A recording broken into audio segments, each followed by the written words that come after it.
Hello everyone, hope you all are doing well. So today we are going to start our series of CSS criminology. पहली video में मैं CSS का जो criminology का syllabus है वो डिस्कस कर चुकी हूँ।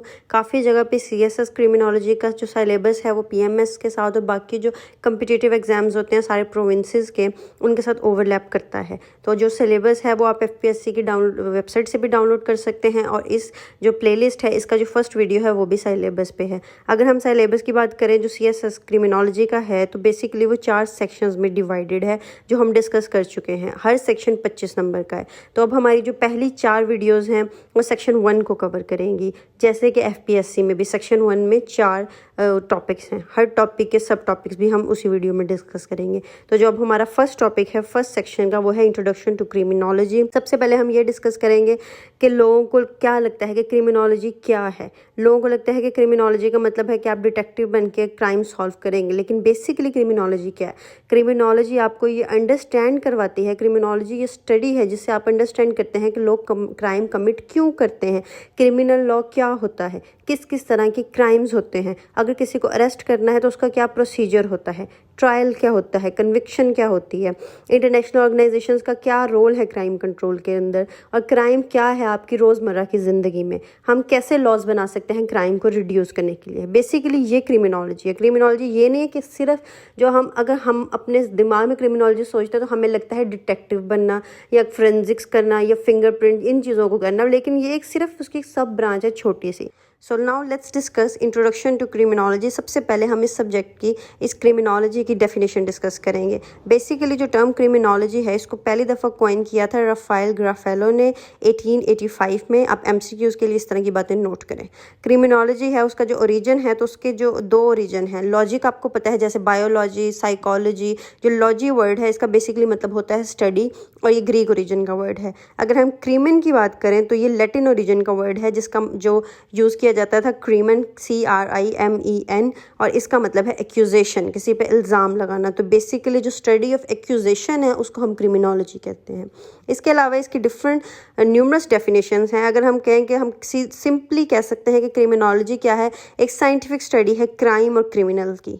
हम ये भी कह सकते हैं कि ऐसी साइंस जिसमें हम रिसर्च करते हैं कि क्रिमिनल एक्ट्स क्यों कमिट किए जाते हैं उसको भी हम क्रिमिनोलॉजी कह सकते हैं। इसके अलावा हम कह सकते हैं कि एक body of scientific knowledge about crime is also criminology. अगर हम इसकी एक ऐसी डेफिनेशन डिस्कस करें जो आपने पेपर में भी लिखनी हो, जो एक बहुत कंप्रिहेंसिव डेफिनेशन है, तो वो हम एडविन सदरलैंड की डेफिनेशन डिस्कस करेंगे। वो कहते हैं कि criminology is the body of knowledge regarding crime as a social phenomena. It includes within its scope the processes of making law, breaking laws, and reacting towards the breaking of law.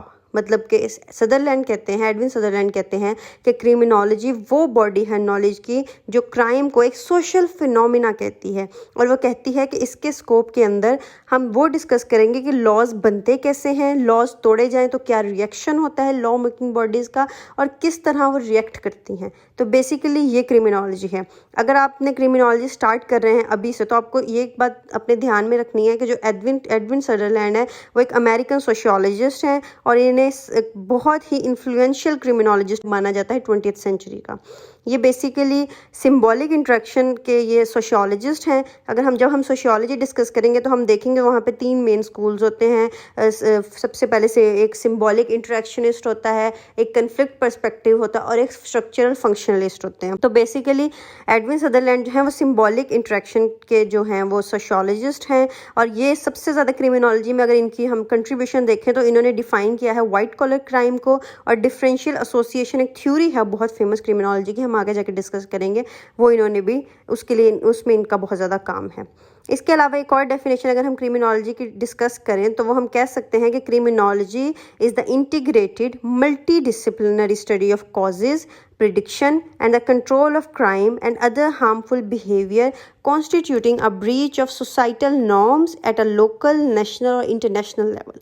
तो हम कह सकते हैं कि criminology क्या है, एक multi disciplinary study है जिसमें हम क्राइम का कॉज, क्राइम होने की प्रिडिक्शन, क्राइम को कंट्रोल करना और ये सब चीज़ें डिस्कस करते हैं। जो कि क्राइम क्या है, जो हमारी सोसाइटी की जो नॉर्म्स हैं उनको जब वायलेट कर दिया जाता है तो वो भी क्राइम होता है। लेकिन हम क्रिमिनोलॉजी में क्राइम को लोकल लेवल पे भी डिस्कस करते हैं, नेशनल लेवल पे भी डिस्कस करते हैं और इंटरनेशनल लेवल पे भी डिस्कस करते हैं। अगर हम डिविजन्स ऑफ क्रिमिनोलॉजी डिस्कस करें तो उसमें डिफरेंट तरह से क्रिमिनोलॉजी को डिवाइड किया गया है। इसमें सोशियोलॉजी ऑफ लॉ भी आता है, क्रिमिनल एटियोलॉजी भी आती है और पेनोलॉजी भी आती है। अगर एक बहुत फेमस क्वेश्चन हमेशा आता है और बहुत इजी क्वेश्चन है, आपको पता है सीएसएस में जो इजी क्वेश्चंस है ना वही डिफिकल्ट टू अंडरस्टैंड है। बल्कि सीएसएस में नहीं, जितने भी कम्पिटेटिव एग्जाम्स होते हैं, प्रोविंशियल्स हो गए या यूपीएससी हो गए, उसमें सबसे जो इंपॉर्टेंट या मुश्किल चीज़ होती है ना एस्पिरेंट के लिए, वो ईजी क्वेश्चंस को हैंडल करना होता है। क्योंकि एस्पिरेंट का दिमाग ये मान ही नहीं रहा होता कि इतना ईजी कैसे होगा। लेकिन आपने यही बात अपने दिमाग में रखनी है कि आपने ईजी को भी स्पेशल बना देना है। इजी को आपने लंबा करके 10 पेजेस पे नहीं लेके जाना, आपने इजी के अंदर ऐसा पर्सपेक्टिव डालना है कि एग्जामिनर कहे कि इस बंदे का तो पॉइंट ऑफ व्यू कितना स्पेशल है, मतलब कि ये किस तरह सोचता है। और सबसे ज़्यादा जो पर्सपेक्टिव ऐड करने की बात होती है वो दो तरह होती है। एक आपका क्रिटिकल एनालिसिस, हर चीज़ में जब आप अपना क्रिटिकल एनालिसिस देते हैं तो एग्जामिनर इंप्रेस होता है। और जो दूसरी बहुत इंपॉर्टेंट चीज़ है वो है थ्योरेटिकल पर्सपेक्टिव। हर जो सब्जेक्ट होता है वो एक थ्योरी पे बेस करता है, हर सब्जेक्ट की एक थ्योरेटिकल बेस होती है, प्रैक्टिकल्स बाद में होते हैं। सबसे पहले एक सब्जेक्ट की थ्योरेटिकल बेस होती है। आपने हर सब्जेक्ट की सबसे पहले थ्योरेटिकल बेस को पढ़ना है। फिर इसी वजह से जब आप उसके सिंपल ईजीएस्ट क्वेश्चन, जैसे कि importance of criminology, scope of criminology, what is crime, अब ये 3 क्वेश्चन ऐसे हैं जिसमें एस्पिरेंट कहेगा कि मैं क्या इसमें मार्क का मारूं, लेकिन इसी में ही आपको मार्के की जरूरत है। इस तरह के सिंपल क्वेश्चन जरूर आते हैं। मेरे पिछले पेपर में स्कोप ऑफ क्रिमिनोलॉजी भी आ चुका है और हम एक सब्जेक्ट पढ़ेंगे कि क्राइम और सिन और क्राइम और डेवियंस में क्या फ़र्क होता है, विर्च्यू वाइज क्या होते हैं। तो ये क्वेश्चन भी आ चुका है और ये ईजीएस्ट क्वेश्चन है। ये ऐसे क्वेश्चन है जिनमें आप डेफिनेशन लिखते हैं, उसके बाद आप कहते हैं और क्या लिखें। तो यही क्वेश्चन हैं जहाँ पे आपने अपने आप को प्रूव करना है अपने क्रिटिकल एनालिसिस से, अपने थ्योरेटिकल पर्सपेक्टिव से। तो इसीलिए जिस वीडियो में हम थ्योरेटिकल पर्सपेक्टिव डिस्कस करेंगे वो बहुत इंपॉर्टेंट है, वो बेस है। उस वीडियो को आपने बेस बना के चलना है। अब जैसे ये टॉपिक है significance of criminology. Significance of criminology में हम क्या डिस्कस करते हैं कि हम कहते हैं कि क्रिमिनोलॉजी इसलिए इंपॉर्टेंट है क्योंकि ये हमें हेल्प करती है कि हम रिकग्नाइज करें causes and consequences of crime. अब देखिए ये छोटी सी बात है लेकिन कितनी इंपॉर्टेंट और कितनी ब्रीफली इसको बताया गया है कि जो कॉज और कॉन्सिक्वेंसेज ऑफ क्राइम है, क्राइम हुआ किस वजह से और फिर क्राइम होने की वजह से क्या हुआ है, इसको हम रिकग्नाइज करते हैं। ये इंपॉर्टेंस है क्रिमिनोलॉजी की।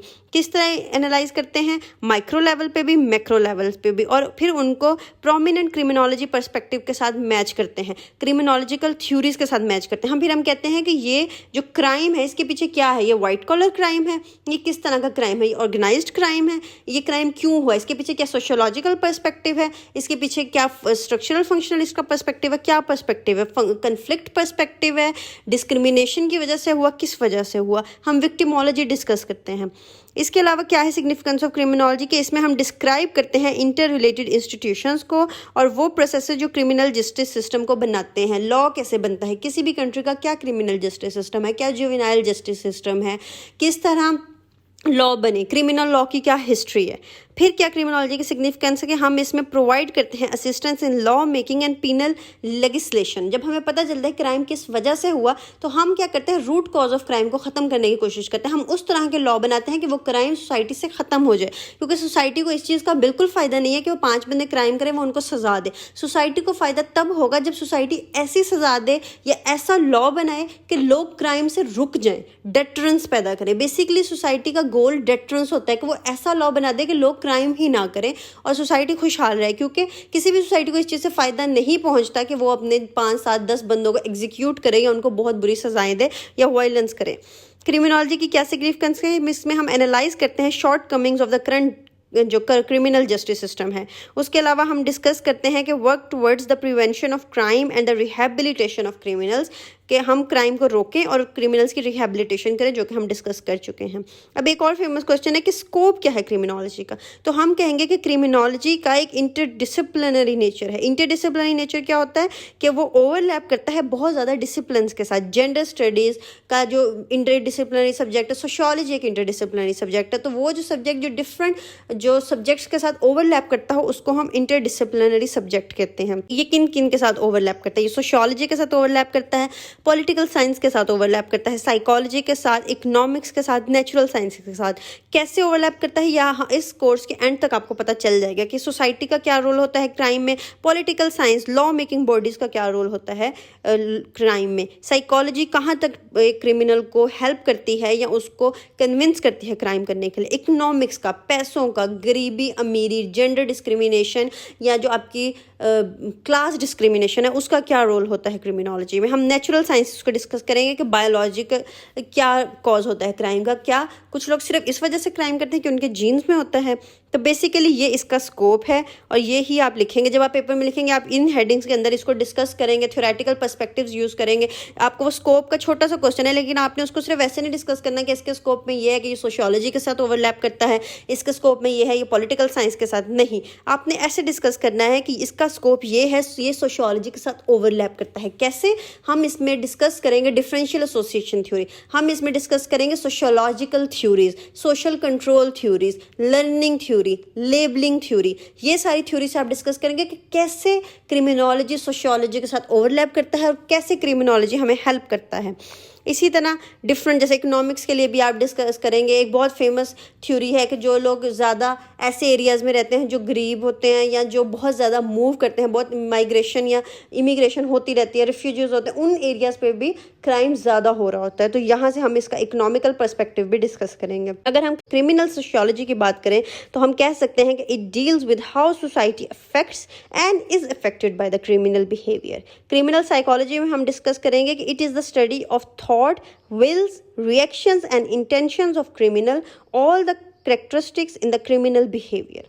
क्रिमिनल इकोलॉजी, इकोलॉजी क्या है? एनवायरनमेंट। इसमें हम इन्वेस्टिगेट करते हैं how exposure to different environments, area and places influences behaviour and leads to crime. Criminal demography, इसमें हम डिस्कस करेंगे क्रिमिनलिटी का और डेमोग्राफिक लोकेशन का क्या रोल होता है। जैसे मैंने आपको अभी एक बात बताई थी कि लो इनकम वाले लोग, रेस, कुछ जो मार्जिनलाइज रेसेस होती हैं, जो मार्जिनलाइज एथनिसिटीज़ होती हैं, जो मार्जिनलाइज जेंडर होते हैं, जो जेंडर डिस्क्रिमिनेशन होती है, एक स्पेसिफिक एज के लोग, उनका क्या रोल होता है, वो क्यों क्राइम करते हैं और ज़्यादातर ऐसे ही लोग क्राइम क्यों करते हैं। विक्टिमोलॉजी क्या होती है? विक्टिम से वर्ड ड्राइव हुआ है कि स्टडी ऑफ विक्टिम। इसमें हम डिस्कस करते हैं कि जो relationship between an injured party and an offender by examining the causes and the nature of the consequent suffering. इसमें हम यही डिस्कस करेंगे कि विक्टिम का क्या रोल होता है क्राइम करने के लिए और विक्टिम कैसे क्राइम को रोक भी सकता था और विक्टिम ने क्या सफ़र किया। तो बेसिकली ये हमारा फर्स्ट जो लेक्चर है, इंट्रोडक्शन टू क्रिमिनोलॉजी। इसमें हमें एफपीएससी ने कहा था कि आपने डिस्कस करने हैं basic concepts to understand crime, criminality and criminal. तो हमने इसमें बेसिकली ये चीज़ें ही अंडरस्टैंड की हैं। अब जो हमारा नेक्स्ट सेक्शन नंबर 2 है वो है अंडरस्टैंडिंग क्रिमिनोलॉजी। हम उसमें मजीद क्राइम और क्रिमिनलिटी को भी डिस्कस करेंगे और बाकी जो एफपीएससी ने हमें रिकमेंड किया है वो सब चीज़ें भी डिस्कस करेंगे। So see you in our next video and if you haven't subscribed our channel yet then please subscribe our channel and also like the video. And if you have any queries related to CSS, PMS or any other subject, then please mention in the comment section. You can reach us via our Twitter channel or Instagram channel or our email. So see you soon in the next video. Stay tuned. Allah Hafiz.